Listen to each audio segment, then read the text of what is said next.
ఓం సాయిరాం. బాబా భక్తులందరికీ కూడా నమస్కారం అండి. అందరూ కూడా సుఖంగా సంతోషంగా ఎప్పుడూ కూడా ఆనందంగా ఉండాలి అని చెప్పి ఆ బాబాగారి తరపున నేను కూడా మనస్ఫూర్తిగా కోరుకుంటున్నాను.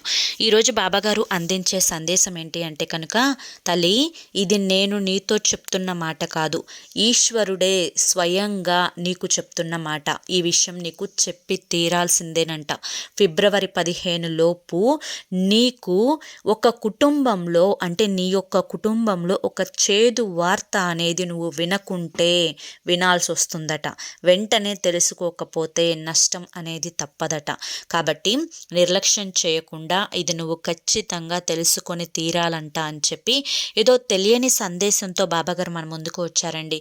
మరి బాబాగారు ఏం చెప్పినా కూడా అది మన మంచి కోసమే కాబట్టి వీడియోని చివరి వరకు చూడండి. వినే ముందు చాలామంది కూడా చెప్పుకోలేనటువంటి సమస్యలతోటి సతమతమైపోతూ వాటిని ఎలా తీర్చుకోవాలో తెలియక ఇబ్బంది పడిపోతూ ఉంటున్నారు. అటువంటి వారి కోసం శ్రీ షిరిడి సాయిబాబా ఆశీస్సులతో జ్యోతిష్యం చెప్పబడను గురూజీ శివరామరాజు గారు. Phone number 9959422552. మీరు ఇప్పటి వరకు ఎన్నో చోట్ల జ్యోతిష్యం చెప్పించుకొని మీరు ఆశించిన మార్పులు మీ జీవితాలలో జరగలేదని చెప్పి బాధపడి ఉంటారు. కానీ ఇక్కడ అస్సలు అలా జరగదండి.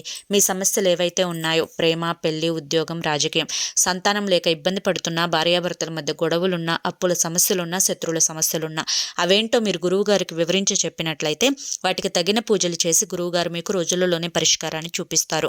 గురువుగారు చెప్పింది చెప్పినట్లు 100కు 1000% జరుగుతుంది. నమ్మకంతో స్క్రీన్ మీద కనిపిస్తున్న నెంబర్కి అయితే కాంటాక్ట్ అవ్వండి. అంతేకాకుండా భార్యాభర్తల మధ్య వశీకరణ, స్త్రీ మరియు పురుషుల మధ్య వశీకరణ 100% జరపబడును. ఎటువంటి సంతాన సమస్యలకైనా కానీ గురువుగారి దగ్గర చక్కటి పరిష్కారం దొరుకుతుంది. మాకున్నటువంటి ఎన్నో రకాలైన సమస్యలు గురువుగారు తీర్చారండి. మీకు కూడా ఎటువంటి సమస్యలు ఉన్నా కానీ గురువుగారికి 50 సంవత్సరముల అనుభవం ఉంది. వెంటనే కాంటాక్ట్ అవ్వండి. ఇక ఆలస్యం చేయకుండా మనం బాబాగారి యొక్క సందేశం ఏంటో తెలుసుకుందాం. తల్లి, ఇది నేను నీతో చెప్తున్న మాట కాదు, ఈశ్వరుడే నీతో చెప్పాలి. ఎందుకు అంటే కనుక ఈశ్వరుడే స్వయంగా నీతో చెప్పాలి అని చెప్పి అనుకుంటున్నారు కాబట్టి. ఎప్పుడైనా కానీ భగవంతుడు మనకి కష్టం కలిగినప్పుడు సహాయపడాలి అన్నా కానీ, లేదంటే మనం నష్టాల్లో ఉన్నప్పుడు ఒక చల్లటి స్పర్శ ద్వారా మనకి ఓదార్పును అందించాలి అన్నా కానీ, లేదంటే మనం దిక్కు తోచని పరిస్థితులలో ఉన్నప్పుడు ఏదో ఒక దిక్కుగా మనకి ధైర్యాన్ని అందించాలి అనుకున్నా కానీ, పరమేశ్వరుడు లేదా ఏ భగవంతుడు నువ్వు ఏ రూపంలో ఇష్టపడుతున్నా కానీ ఆ భగవంతుడు నీకు సాక్షాత్తు ప్రత్యక్షమయ్యి నేను నీకు సహాయపడుతున్నాను అని చెప్పి కళ్ళకు కట్టినట్లుగా కనిపించరు. కాబట్టి ఏదో ఒక రూపంలో మనకి సహాయం చేస్తూనే ఉంటారు. కాబట్టే ఇన్ని కష్టాలు పడుతున్నా, ఇన్ని బాధలు పడుతున్నా, 10 మంది ఏడుపులు మన మీద ఉన్నా కూడా ఏదో ఒక రకంగా జీవితం అనేది కష్టంగానో, నష్టంగానో, సంతోషంగానో అలా గడిచిపోతూ ఉంటుంది. కానీ ఒక్కొక్కసారి కొన్ని ముఖ్యమైన విషయాల పట్ల అశ్రద్ధ చూపడం అనేది చాలా వరకు కూడా నీకు సర్వసాధారణమైపోయింది. ముఖ్యమైన విషయం అని చెప్పినప్పుడు వాటిని నువ్వు ముఖ్యంగా ప్రధానంగా భావించకుండా చాలా తేలికపాటి భావనతోటి, నిర్లక్ష్య ధోరణితోటి వాటిని వదిలేస్తూ ఉంటున్నావు. అలా నిర్లక్ష్య ధోరణితోటి నువ్వు వదిలేయడం వల్ల ఈ యొక్క ప్రభావం అనేది కేవలం నీ ఒక్కదానితో ఆగిపోవడం లేదు, నీ కుటుంబం మొత్తం మీద కూడా పడుతుంది. కాబట్టి ఈ యొక్క నిర్లక్ష్య ధోరణి అనేది అన్ని పరిస్థితులలో కూడా నీకు ఆ యొక్క విధానాన్ని కళ్ళకు కట్టినట్లుగా కనిపించనీయకపోవచ్చు. కానీ ఒక్కొక్కసారి ఆలస్యం అమృతం విషం అన్నట్లుగా నీ యొక్క నిర్లక్ష్య ధోరణి కుటుంబ పట్ల విషాన్ని చిమ్ముతుంది అంటే నువ్వే నమ్మలేవు కూడా. కాబట్టి ఈరోజు నేను ఏం చెప్పాలి అనుకున్నా కానీ నీ శ్రేయస్సు కోసం, నీ కుటుంబ శ్రేయస్సు కోసం మాత్రమే చెప్తున్నాను. జాగ్రత్తగా విను. బిడ్డలు అనేవారు, అలాగే నీ యొక్క జీవిత భాగస్వామి అనేవారు ఎవరైనా కానీ వారి యొక్క అవసరాల కోసం, వారి యొక్క పరిస్థితులను బట్టి ఏది వారికి అనుకూలంగా ఉంటుందో దాన్ని బట్టి వారి యొక్క స్థితిగతులను అంచనా వేసుకొని ఒక్కొక్క పనిని కూడా నెరవేర్చుకుంటూ వస్తున్నారు. ఈ యొక్క పని అనేది నీకు నచ్చుతుందా లేదా నీకు నచ్చడం లేదా అనేది కూడా వారు ఆలోచించకుండా నీవు వారికి తగిన విధంగా నడుచుకునే విధంగా ఉండేటట్లుగా వారి యొక్క జీవన శైలి అనేది ఉంటుంది. దీనికి వ్యతిరేకంగా ఏదైనా ఒక చిన్న పాయింట్ అనేది జరిగినా కూడా వెంటనే వారి యొక్క రియాక్షన్ అనేది నీ మీద కోపంగా మారుతుంది. ఈ విధంగా కోపంగా మారినప్పుడు మనసుని చాలా వరకు కూడా చిన్నబుచ్చుకుంటూ ఉన్నావు. అలాగే ఎందుకు నాకు ఈ పరిస్థితి అని చెప్పి మానసిక వేదనకి గురి అవుతూ ఉన్నావు. ఎప్పుడైనా కానీ మనిషి తన యొక్క ఇష్టాలను తీర్చుకోవడం కోసం, తన యొక్క ఆశలను నెరవేర్చుకోవడం కోసం, తన యొక్క కోరికలు నెరవేర్చుకోవడం కోసం ఎంతకైనా కానీ దిగజారతారు. అలాగే వాటికి ఏదైనా కానీ కొంచెం వ్యతిరేకమైన ప్రభావం అనేది కనిపించినప్పుడు వెంటనే రియాక్ట్ అవుతాడు. కాబట్టి ఇది మానవుని యొక్క సహజ లక్షణం. నీవు ఏదైతే చేయాలి అనుకుంటున్నావో, ఏదైతే నీ కుటుంబానికి మంచి అని చెప్పి నువ్వు కోరుకుంటున్నావో, ఏదైతే నీ యొక్క బిడ్డల భవిష్యత్తుకు బంగారంలాగా ఉపయోగపడుతుంది అని చెప్పి నువ్వు అనుకుంటున్నావో, కొంచెం కష్టమైనా కానీ ఒక్కొక్క అడుగు కూడా నువ్వు ముందుకు వేయాలి అని చెప్పి అనుకుంటున్నావో, అలా అడుగు వేసే క్రమంలో నిన్ను వెనక్కి లాగడం కోసం నీ యొక్క బంధువులు, నీ యొక్క మిత్రులు, నీ యొక్క శ్రేయోభిలాషులు అనేవారు కోరుకుంటూ ఉంటున్నారు. ఈ విధంగా వెనక్కి లాగే ప్రక్రియలో కొన్ని సార్లు నువ్వు వారి యొక్క మాటలకు మ్యానిపులేట్ అయ్యి నీ యొక్క జీవన శైలిలో నువ్వు ఏదైతే సరిదిద్దుకోవాలి అనుకుంటున్నావో ఆ యొక్క సరిదిద్దుకునే ప్రక్రియ అనేది అక్కడికే నువ్వు నిలిపివేసే ప్రయత్నం చేస్తున్నావు. దీనివల్ల కొన్ని రకాలైన మంచి జరగాలి అనుకుంటున్న విషయాలలో కూడా మంచి అనేది జరగకుండా నీకు ఎక్కడికక్కడ చెడు జరిగే విధంగా నీ యొక్క జీవన శైలిని నువ్వే మార్చుకుంటూ ఉంటున్నావు. ఎప్పటికప్పుడు ఒక అడుగు ముందుకు వేసే ప్రక్రియలో వేరే వారి యొక్క మాటల వల్ల నువ్వు ఆ యొక్క ప్రభావం అనేది నీ యొక్క పనుల మీద చూపించి ఆ యొక్క మాటను నిర్లక్ష్యం చేస్తూ నువ్వు చేయాలి అనుకున్నది పక్కకి నెట్టేస్తూ ఉంటున్నావు. దీనివల్ల నీ యొక్క కుటుంబం మొత్తం కూడా సఫర్ అవుతూ ఉంది. బిడ్డ, ఒక్క మాట చెప్తాను, జాగ్రత్తగా విను. ఈ యొక్క చిన్న జీవితంలో మనిషికి ఎన్నో రకాలైన అవకాశాలు అనేవి వస్తూ ఉంటాయి, పోతూ ఉంటాయి. మనిషి ఎప్పుడూ కూడా తను కోరుకున్న విధంగా తనకు నచ్చిన జీవితాన్ని ఎప్పుడూ కూడా పొందలేడు. ఏదో ఒక కారణంగా తనకు ఇష్టం లేని జీవితాన్ని గడపవలసి వస్తుంది. అటువంటప్పుడు ఆ యొక్క మనిషి మెదడు అనేది తెలివితేటలను అనుసరించి ఆ కష్టం నుంచి, ఆ ఇబ్బంది నుంచి పక్కకు తప్పుకునే ప్రయత్నం అనేది చేస్తూ ఉంది. ఈ విధంగా పక్కకు తప్పుకునే ప్రయత్నంలో ఒక్కొక్కసారి ఆ మనిషి చెడుదారిలోకి వెళ్తూ ఉంటాడు. మరొక్కసారి చాలా బలంగా తన మనసుని రాయి చేసుకొని మంచి వైపు నిలబడే ప్రయత్నం చేస్తాడు. ఎప్పుడైనా కానీ మనిషికి చెడు అనేది ఆకర్షించినట్లుగా మంచి అనేది ఆకర్షించదు. ఇక్కడ నీకు జరుగుతున్నది కూడా అదే. ఏదైతే జనాల మాట విని నువ్వు చెడుని ఆకర్షితంగా మార్చుకొని దానివైపు అడుగులు వేస్తూ మంచి అనేది కాస్త కళ్ళకు ఇదిగా కనిపిస్తున్నా కూడా అది నీకు కొంచెం కష్టాన్ని కలిగిస్తుంది. కాబట్టి దానివైపు అడుగులు వేసే ప్రయత్నాన్ని నువ్వు మానుకుంటూ ఉంటున్నావు. ఎప్పుడైనా కానీ అదృష్టం అనేది నీకు 4 రోజులు ఆలస్యంగా దొరికినప్పటికీ ఈ యొక్క 4 రోజులు నువ్వు వేచి ఉండటానికి కూడా బాధగా అనిపించి వెంటనే అక్కడ ఒక్క రోజులో నీకు కనిపించే ఆ యొక్క దరిద్రం వైపు నీకు అవకాశంగా, అనుకూలంగా, ఇష్టంగా నీకు కనిపించేటప్పటికీ అటు అడుగులు వేసే ప్రయత్నం అనేది చేస్తూ ఉన్నావు. బిడ్డ, ఈ యొక్క జీవితంలో అందుకనే మనిషి చాలా వరకు కూడా తప్పుడు పనులు చేస్తూ వారికి నచ్చిన జీవితాన్ని పొందటం కోసం అనేక రకాలుగా వారు చేయాలి అనుకున్న పనిని పక్కన పెట్టేస్తూ ఉంటారు. ఇప్పుడు నేను చెప్పేది ఏదైనా కూడా నీ యొక్క కుటుంబ శ్రేయస్సు కోసం మాత్రమే చెప్తున్నాను. కాబట్టి ఇక్కడ నీ బిడ్డలు చదువులో వెనకబడుతున్నా, లేదా తన యొక్క కుటుంబాన్ని చూసుకునే విషయాలలో వెనకబడుతున్నా, లేదా నీ భర్త చెడు అలవాట్లకు బానిసైనా, లేదా నీ యొక్క భార్య అనేది నువ్వు చెప్పిన మాట వినకపోయినా, ఏది ఏమైనప్పటికీ కూడాను వారు చెయ్యాలి అనుకున్న మంచి పని చేయకపోవడం వల్లే ఇదంతా కూడా జరుగుతుంది అంటే అతిశయోక్తి కాదు. ఇప్పుడు ఏదైతే ఈశ్వరుని మాట ఉందో ఆ మాట నీకు ఒక చిన్న కథ రూపంలో చెప్తాను, జాగ్రత్తగా విను.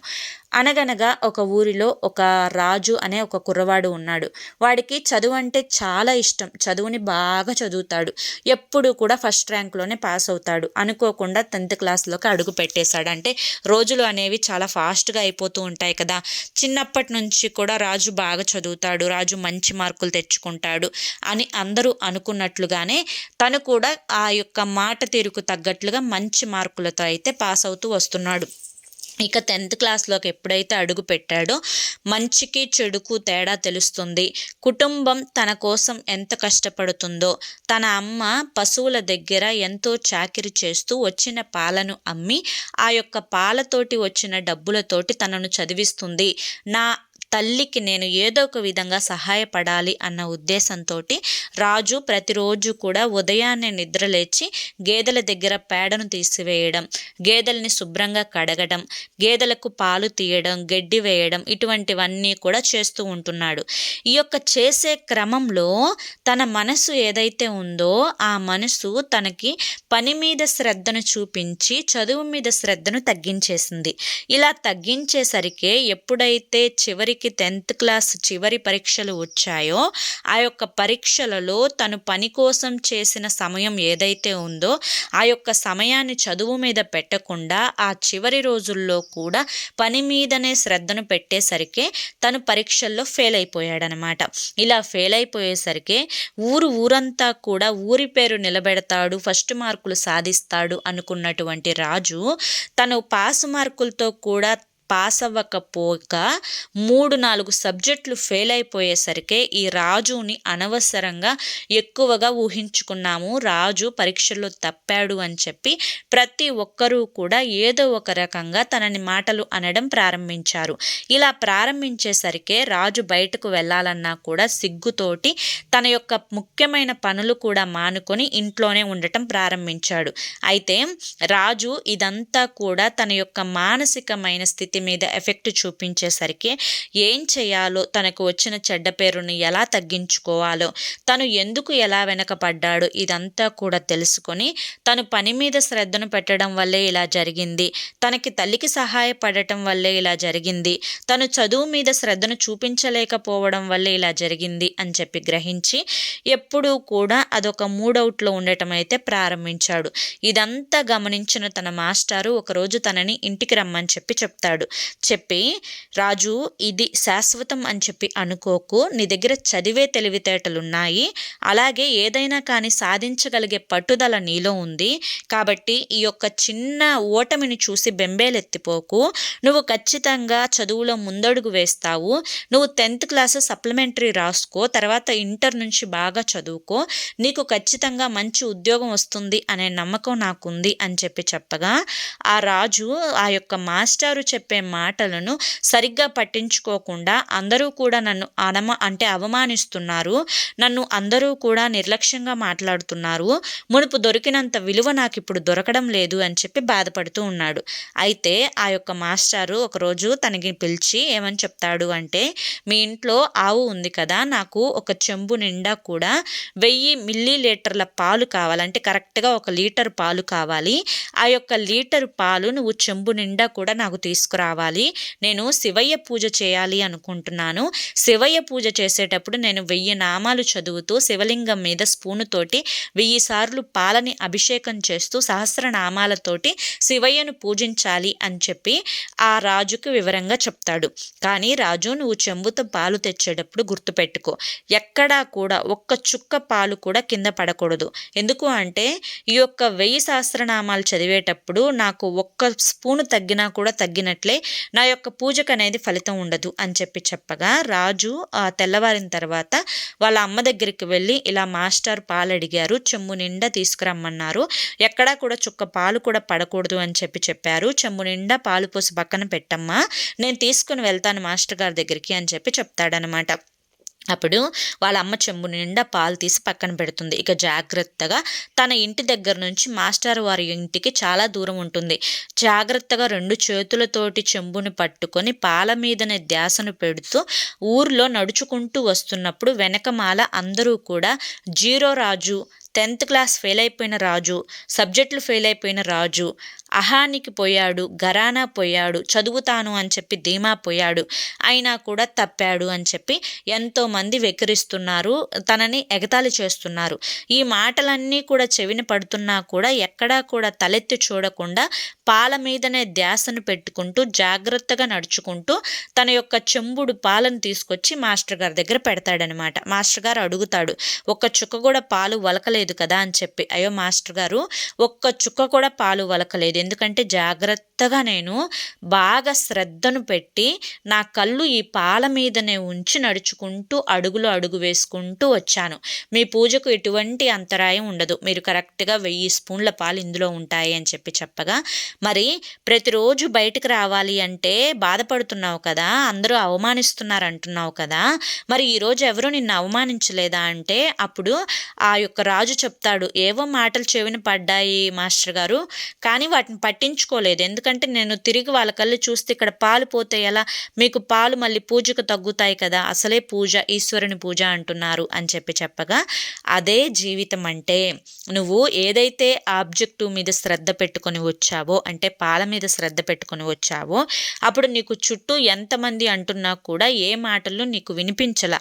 ఆ మాటల్ని నువ్వు మనసుకు తీసుకోవాలా. నీ యొక్క మనసు, శ్రద్ధ, దృష్టి అన్నీ కూడా పాల మీదనే ఉన్నాయి కాబట్టి పాలను విజయవంతంగా ఒక్క చుక్క పడకుండా నువ్వు నా దగ్గరికి చేర్చగలిగావు. అలాగే ఈ యొక్క చుట్టూ అనేవాళ్ళు అనుకుంటూనే ఉంటారు, వేలెత్తి చూపిస్తూనే ఉంటారు, ఎగతాళి చేస్తూనే ఉంటారు. కాబట్టి వారి మాటలు ఏవి కూడా నువ్వు పట్టించుకోకుండా నువ్వు ఎలా అయితే ఇప్పుడు నీ పని మీద శ్రద్ధను పెట్టగలిగావో, అలాగే నువ్వు చదువుకుంటున్న చదువు మీదైనా కానీ, లేదంటే నువ్వు చేస్తున్న పని మీదైనా కానీ, లేదంటే కనుక నువ్వు ఎదగాలి అనుకుంటున్నటువంటి లక్ష్యం మీదైనా కానీ నువ్వు అడుగు పెడితే కనుక, దృష్టిని పెడితే కనుక, ఖచ్చితంగా ఏ మాటల్ని కూడా నువ్వు పట్టించుకోకుండా ఉంటే కనుక ఖచ్చితంగా నువ్వు అనుకున్న లక్ష్యాన్ని సాధించగలుగుతావు అని చెప్పి మాస్టర్ చెప్పగా, ఆ మాటలకి నిజంగా రాజుకి గూస్ బంప్స్ వచ్చాయి. అంటే రోమాలు నిక్కపొడుచుకున్నాయన్నమాట. ఎప్పుడైనా కానీ ఒకరు మనకి మంచి చేయాలి అనుకున్నప్పుడు ఆ యొక్క మంచి అనేది ఇలా ప్రాక్టికల్గా ఇలా జరుగుతుంది అని చెప్పి మనకు కళ్ళకు కట్టినట్లుగా చెప్పినప్పుడు, మన శ్రేయస్సు కోరుకునేవారు మన యొక్క ఎదుగుదలను చూసి ప్రశంసిస్తున్నప్పుడు మనకి చాలా ఆనందంగా అనిపిస్తుంది. అటువంటి ఆనందమే రాజుకి కూడా కలిగిందనమాట. అయితే రాజు ఆ రోజు మాస్టర్ గారికి ఇదే చెప్పాడు, నేను ఖచ్చితంగా వీళ్ళ మాటలు విని ఇన్ని రోజులు మనసుని పాడు చేసుకున్నాను. ఇక నుంచి ఊర్లో నన్ను ఎవరు ఎన్ని అంటున్నా పట్టించుకోను. నేను ఐటీ జాయిన్ అవ్వాలి అనుకున్నానో అందులో జాయిన్ అవుతాను, ట్యూషన్స్లో జాయిన్ అవుతాను, కష్టపడి చదువుతానో, నా లక్ష్యానికి నేను ఎదుగుతాను అని చెప్పి సరిగ్గా తిరిగి 6 సంవత్సరాలలో తనకంటూ ఒక మంచి గుర్తింపును తెచ్చుకొని, ఎగతాళి చేసిన వారు సైతం చప్పట్లు కొట్టే విధంగా నెలకి ₹1,00,000 ఉద్యోగాన్ని తెచ్చుకొని తన అమ్మను అపురూపంగా చూసుకుంటూ మాస్టర్ గారు చెప్పిన మాటకు విలువనిచ్చి జీవితంలో ఒక గొప్ప స్థాయికైతే రాజు ఎదుగుతాడు. తల్లి, ఈ కథ ద్వారా నువ్వు చేయాలి అనుకున్నది ఏంటో నీకు బాగా తెలుస్తుంది. ఈ యొక్క చేయాలి అనుకుంటున్న సమయంలో నిన్ను వెనక్కి లాగే వాళ్ళు ఉంటారు, నిన్ను ఎగతాళి చేసే వాళ్ళు ఉంటారు, నీ గురించి చాటును చెప్పుకునే వాళ్ళు ఉంటారు, నిన్ను ఎప్పుడూ కూడా అసహించుకునే వాళ్ళు ఉంటారు, నీ పనిని ఎప్పుడూ కూడా వేలెత్తి చూపించే వాళ్ళు ఉంటారు. వీరందరి మాటలు తీసి కొన్నాళ్ళు నువ్వు పక్కన పెట్టి నువ్వు నీ కుటుంబం కోసం ఏం చేయాలి అనుకుంటున్నావో, ఎలా నీ కుటుంబాన్ని మంచి దారిలో పెట్టాలి అనుకుంటున్నావో, ఏది చేస్తే నీ యొక్క కుటుంబ శ్రేయస్సు బాగుంటుందో వీటి మీద దృష్టిని పెట్టి అనవసరమైన వాళ్ళ మాటలను పక్కకు నెట్టేస్తే ఖచ్చితంగా నువ్వు సాధించాలి అనుకున్నది సాధించి తీరతావు. బిడ్డ, ఇదంతా కూడా నేను ఫిబ్రవరి 15 వరకు నీకు సమయాన్ని ఇస్తున్నా. ఫిబ్రవరి 15 మహాశివరాత్రి రోజు ఆ శివయ్యను దర్శించుకొని నువ్వు ఆ రోజు నుంచి నువ్వు చేయాలి అనుకున్న దాని మీద దృష్టిని పెట్టగలిగితే సాక్షాత్తు ఈశ్వరుడే చెప్తున్న మాట, నేను నీకు తోడుగా ఉంటాను. నీకు మధ్యలో ఒడిదుడుకులు వస్తాయి, అప్పుడప్పుడు అపజయాలు కలుగుతాయి. వాటిని చూసి కూడా నువ్వు భయపడకుండా నువ్వు ఏదైతే చేయాలి అనుకుంటున్నావో ఆ చేయాలి అనుకున్న పని మీద కనుక నువ్వు దృష్టి పెట్టగలిగితే నువ్వు ఖచ్చితంగా నువ్వు చేయాలనుకున్నది 3 నెలలలోనే దాని యొక్క రిజల్ట్ను చూసి ఆనందపడిపోతావు. అలా కాకుండా లేదు నేను నలుగురి మాటలే పట్టించుకుంటాను, నలుగురే నాకు ముఖ్యం, నలుగురు కోసమే బ్రతుకుతున్నాను, నలుగురిలో నాకు విలువ కావాలి, పరువు కావాలి అని చెప్పి ఎప్పుడైతే నలుగురు గురించి ఆలోచించుకుంటూ ఉంటావో నీ కుటుంబం అట్టడుగు స్థాయికి చేరిపోతుంది. కాబట్టి నువ్వు వెంటనే ఇది తెలుసుకొని నువ్వు అలర్ట్ అవ్వగలిగితే నీ కుటుంబం దిగజారిపోకుండా, నష్టాల్లో పడిపోకుండా చాలా వరకు కూడా కాపాడిన దానివి అవుతావు. కాబట్టి నీకు మళ్ళీ మళ్ళీ చెప్తున్నా, ఇది ఈశ్వరుని మాట, నా మాట కాదు. కాబట్టి నిర్లక్ష్యం చేయకుండా నేను చెప్పిన దారిలో అడుగు వేసే ప్రయత్నం చేయి తల్లి అని చెప్పి ఈరోజు బాబాగారు మనకి చాలా చక్కటి సందేశాన్ని సందేశాన్ని అందించారండి. మరి ఈ సందేశంలో ఎంతో గొప్ప ఆంతర్యం ఉంది, మనం అర్థం చేసుకోవాలి. కానీ మరి ఈ సందేశం మీ అందరికీ కూడా నచ్చింది, అర్థమైంది అని చెప్పి అనుకుంటున్నాను. నచ్చింది, అర్థమైంది అని చెప్పి అనిపిస్తే ఈ వీడియోకి ఒక లైక్ ఇవ్వండి. లైక్ ఇచ్చిన వెంటనే హైప్ అని వస్తుంది, హైప్ ఇవ్వండి. కింద కామెంట్ సెక్షన్లో ఓం సాయిరామ్ అని కానీ ఓం నమఃశివాయ అని కానీ కామెంట్ చేయండి. మొదటిసారి మన సాయి పిలుపు ఛానల్లోకి వచ్చినట్లయితే మన ఛానల్ని సబ్స్క్రైబ్ చేసుకుని సపోర్ట్ చేయండి. మరి రేపు మరొక మంచి వీడియోతోటి మళ్ళీ కలుసుకుందాం. అంతవరకు కూడా బాబాగారి యొక్క ఆశీస్సులు మీ మీద, మీ కుటుంబ సభ్యుల మీద ఎల్లకాలం ఉండాలి అని చెప్పి మనస్ఫూర్తిగా కోరుకుంటూ సర్వేజన సుఖినో భవంతు. ధన్యవాదములండి. ఓం సాయిరామ్.